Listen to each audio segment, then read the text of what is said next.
Today, we are going to make some grass.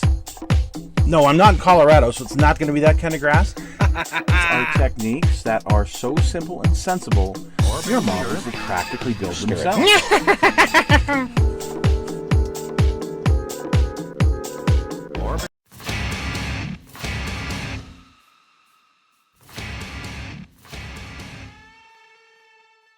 You were with me a couple of weeks ago. We took this Takom KV-5 and did a review on it just to open it up, look and see what the parts look like, and it's a pretty neat kit, but I have something specific I want to do with this. See, I play the game World of Tanks, and yeah, KV-5s are neat, but there's a certain one that's really neat. We'll get into it in a minute. So I built the kit, went ahead and painted it with some Tamiya olive drab mixed with a little bit of black to darken it up a bit. And here is my basic palette. Here's what we want to build. The Gorynych KV-5 from the game World of Tanks. This is something they do during the Halloween months. They have these monster tanks, and here's some of them right here. But this is really cool to me. This has got dragon scales on it, and some dragon markings. So this ought to be a lot of fun. So I was just going to draw the pattern out on some Frisket paper and try it. But look, I've got things like these grab handles and other areas that are a little bit more complex. So I really wanted to try a liquid mask, and I have just the perfect thing. It's this monster liquid latex. It's like, what, $12 for this large container. I just pour a little bit in the cup here, and you'll see how I apply it and how well it works. Okay, so here's how I'm doing it on this particular project. Just taking this old brush, because that latex is going to gum it up, and dip it in my liquid latex. And I'm making kind of a random, it's not necessarily a heart shape, and it's not necessarily a triangle, but just something that to me is going to replicate a scale.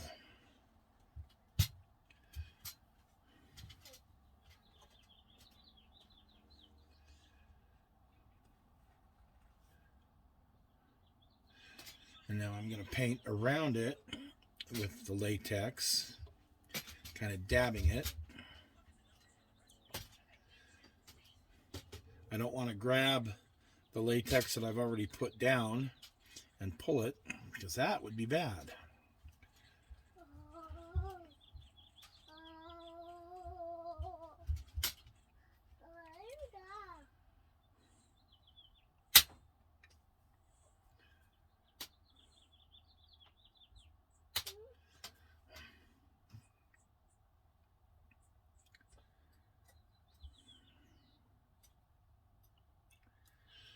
Like that. So I have to be careful.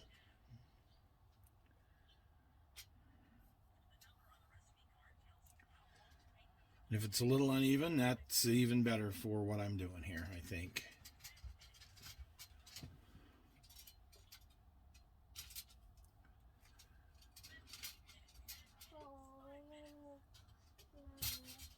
Grandpa, what's his number?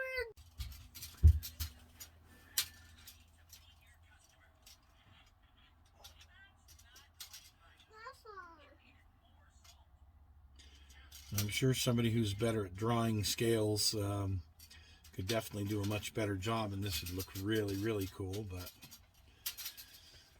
this is how I do it. Like I say, I'm not certainly not the best at doing scales, so.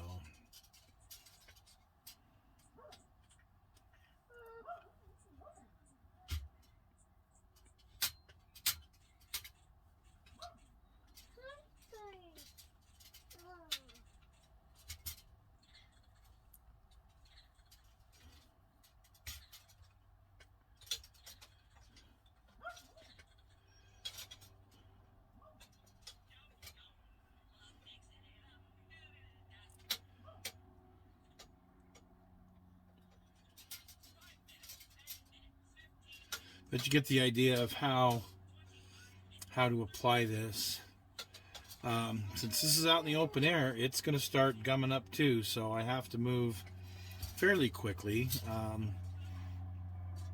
because that will start gumming up, and as I apply it, it will pull itself back, pull back on itself.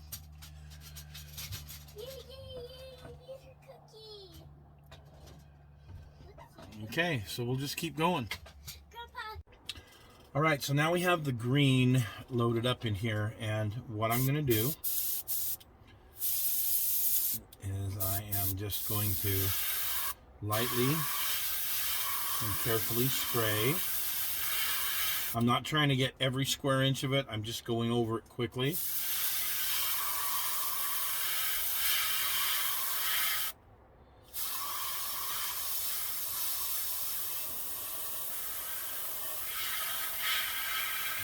Fogging it, I guess, is the proper term. Fogging it on there.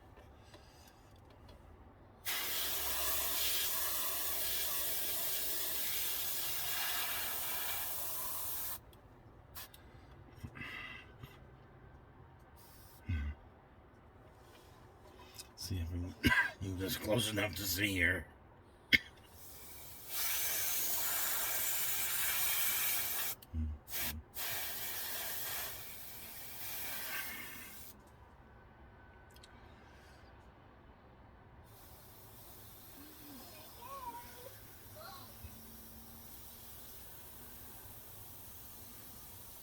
I want to be careful I don't get a lot of overspray because I didn't mask everything on this. So I just want to give it a light coating. That's pretty good.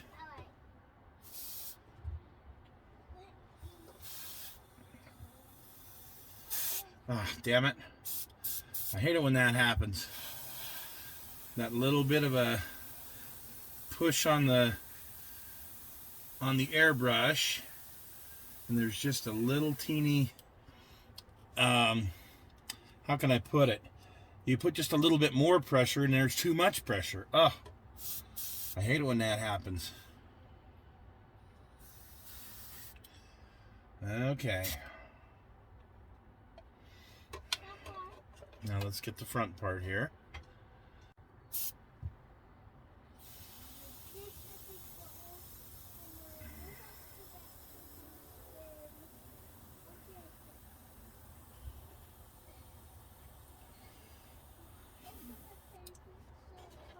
Let's see if I like that.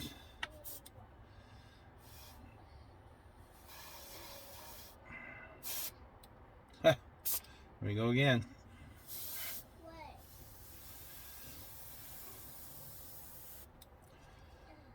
Okay. Okay, that's, I think that part's good. We're going to move on to the turret next. Okay, we got our turret in here.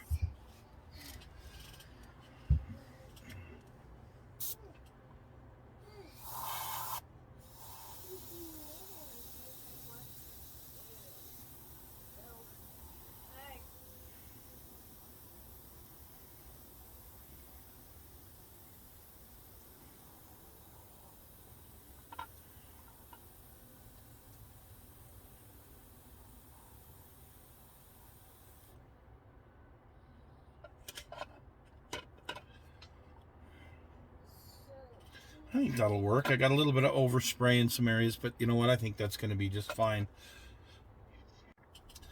Okay, so now I've mixed my yellow, and I didn't clean the brush out. I mean, it was pretty much gone, but there was a little residue. So yeah, it's kind of a yellowish green. Okay, and that's what I really want.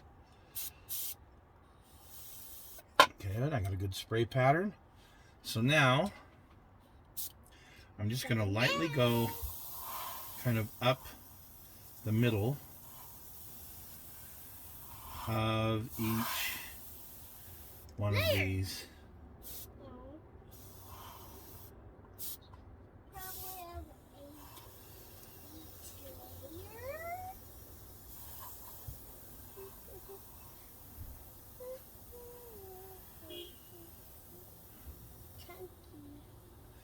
So it gives them just a little bit of faded color there. There's that. Excuse me. Okay, now same here. Did you get don't want to over spray it here. In other words, I'm not trying to turn the whole thing yellow, but I'm trying to give it kind of a faded.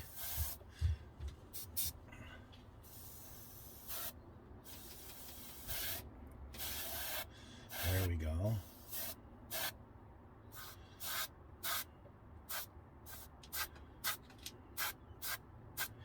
There we go. That's what I was after. Hang on, Aspen.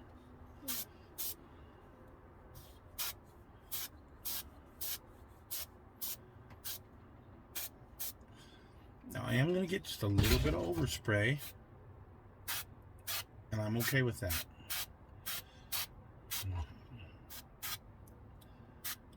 Okay, now let's unmask it. Now to unmask it, I'm going to grab my X-Acto knife and just carefully peel back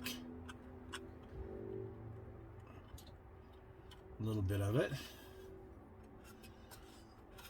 and then I can just start peeling it away.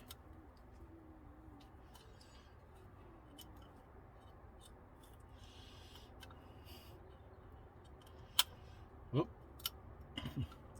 Pulled off a grab handle there, so I have to re-glue that one. Yeah, this stuff is actually pretty robust. I mean, it peels off easy enough, but it doesn't tear super easy.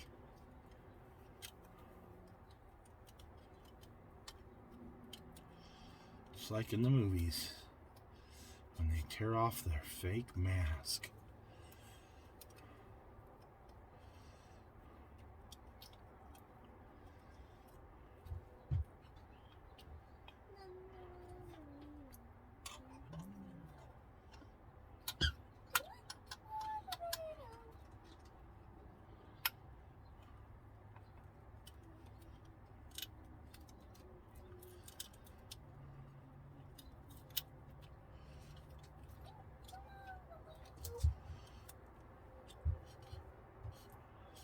Oh. There we go. Oh, I guess Peeled there's off. no more stuff. Now you can see some of these got a little bit more yellow on them, and I actually like those. These didn't get as much yellow, and I don't like those as much, but oh well, I'll live with it. I'll live with it. Hey, Grandpa.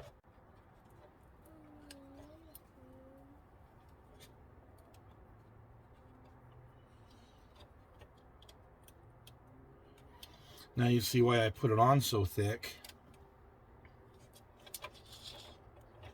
Definitely helps it to be a little more robust. I'm done, Grandpa. Thank you, Aspen. Here you go.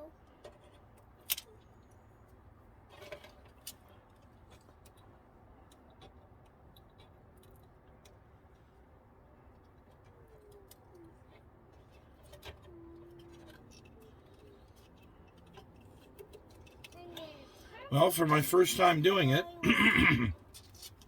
I'm happy with the results, at least for this tank. And I can't guarantee how it's going to work on other things like canopies and whatnot, because I haven't tried that yet. But for my first time ever doing this, I'm very, very pleased with the results.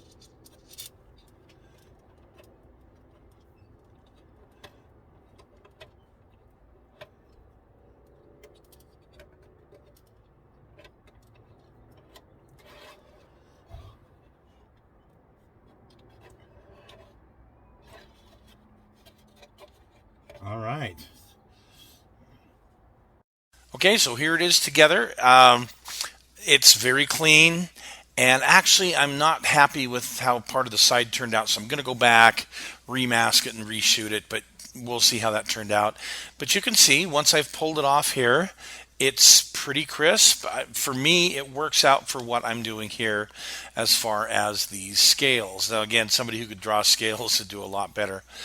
But you can see the pattern I've chosen, and it's very similar to what is in the game. So that was pretty easy to do.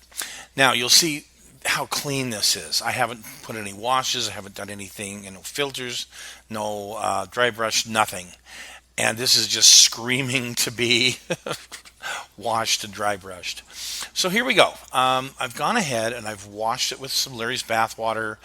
I have given it a dry brushing, and you can see how these seams just pop. I went ahead and painted the kind of tri-dragon head on it, which is what it shows on the game. You can see all of these weld marks. Just everything pops once you get the dry brushing technique on it, and it looks a whole lot better. Now this side I think looks a lot better since I remasked it and reshot it with a little bit more yellow. I like the results. You can see here how I hand painted the dragon on there. Damn, there's no decal for that. Went ahead and dry brushed the wheels, the tracks, just all the normal techniques I use that are fairly simple and easy. They have great results, particularly using the wash that I do. So anyway, hopefully you guys got something out of this. I definitely recommend using this as a masking agent. It's really inexpensive compared to other masking agents that you're going to buy. I've got this whole big bottle of it that I can use for a bunch of other stuff too. So anyway, hope you guys like the tank. Hope you like how it turned out, and feel free to try this technique next time you want to mask something that's got maybe some complex curves or edges that you have to take care of. So thanks for joining us today, folks, and we'll see you again soon.